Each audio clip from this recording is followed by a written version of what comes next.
අපි ඒකක පරිවර්තන උදාහරණ කීපයක් කරමු. පළවෙනි උදාහරණය 20යි ගිගාවොට් වොට් ඒකක වලට පරිවර්තනය කරමු. සරලයි 20යි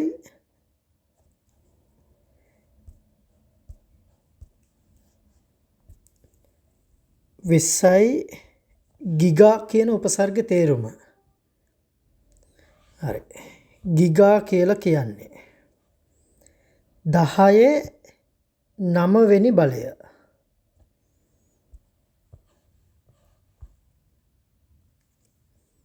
දහයේ 9. ගිගා කියන උපසර්ග තේරුම ලිව්වා වොට්. දෙවෙනි උදාහරණය 4.3 නැනෝමීටර මීටර කරන්න.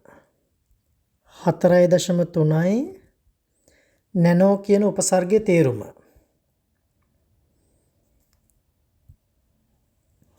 දහයේ ඍණ 9යි.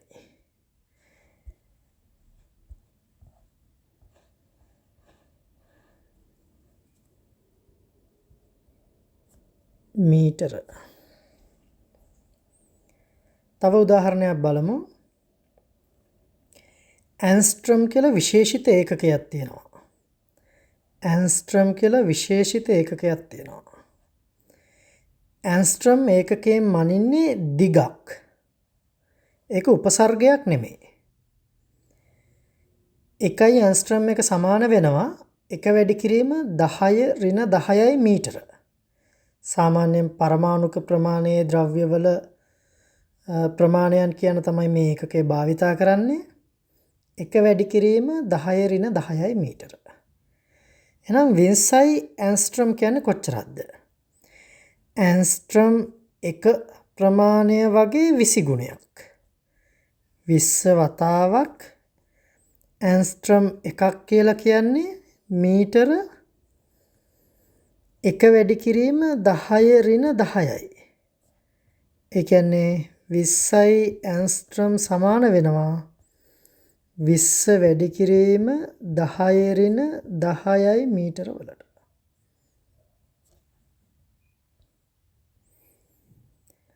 4 සෙන්ටිමීටර මීටර කරමු. 4යි සෙන්ටි උපසර්ගය. අපි දන්නවා 10 ඍණ 2යි. ඔයාලා උපසර්ගවල තේරුම් කටපාඩම් කරගන්න ඕනි. සෙන්ටි කියන උපසර්ගයේ තේරුම ගුණ කිරීම 10 බල ඍණ 2යි. මීටර.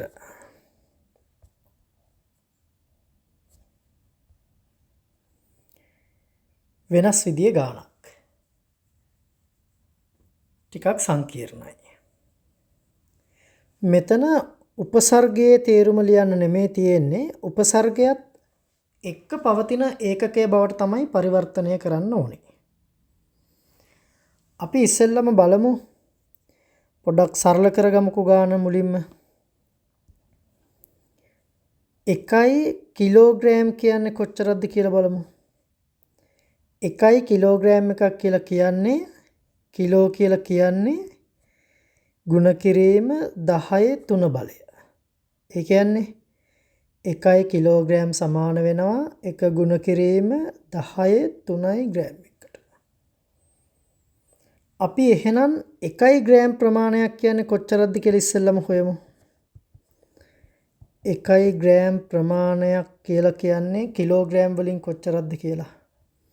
දෙපැත්තම බෙදමු 1 ගුණ කිරීම 10 අපි බෙදීමක් කරනකොට දෙපැත්තටම සමානව කරන්න ඕනේ සමාන ලකුණෙන්.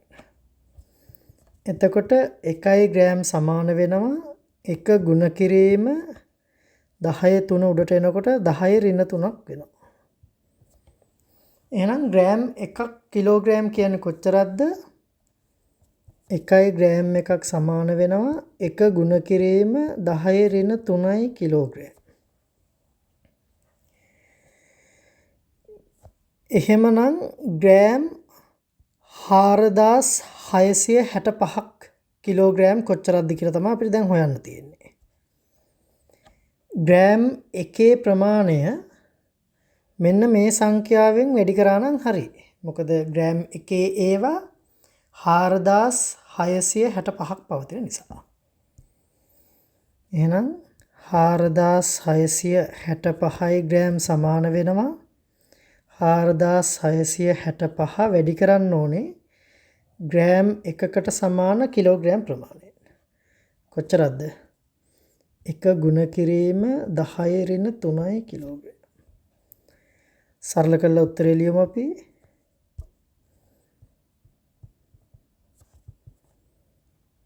හාරදාස් 665 ගුණ කිරීම 10 ඍණ 3යි කිලෝග්‍රෑම්.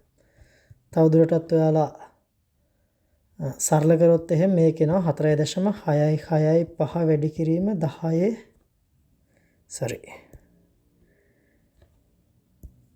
කිලෝග්‍රෑම් කියලා.